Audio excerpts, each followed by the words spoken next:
Yosh bolalarni shampunini yeb ko'rganmisiz? Yosh bolalarni shampunini yesa bo'lar ekan.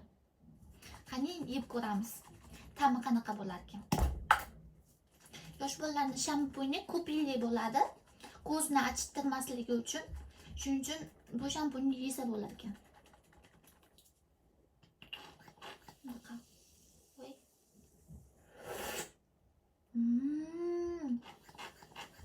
Wow.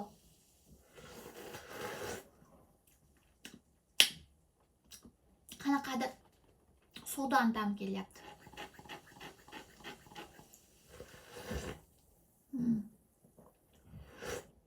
Soda bilan zubni pastani birga yeyotganday bo'lyapman.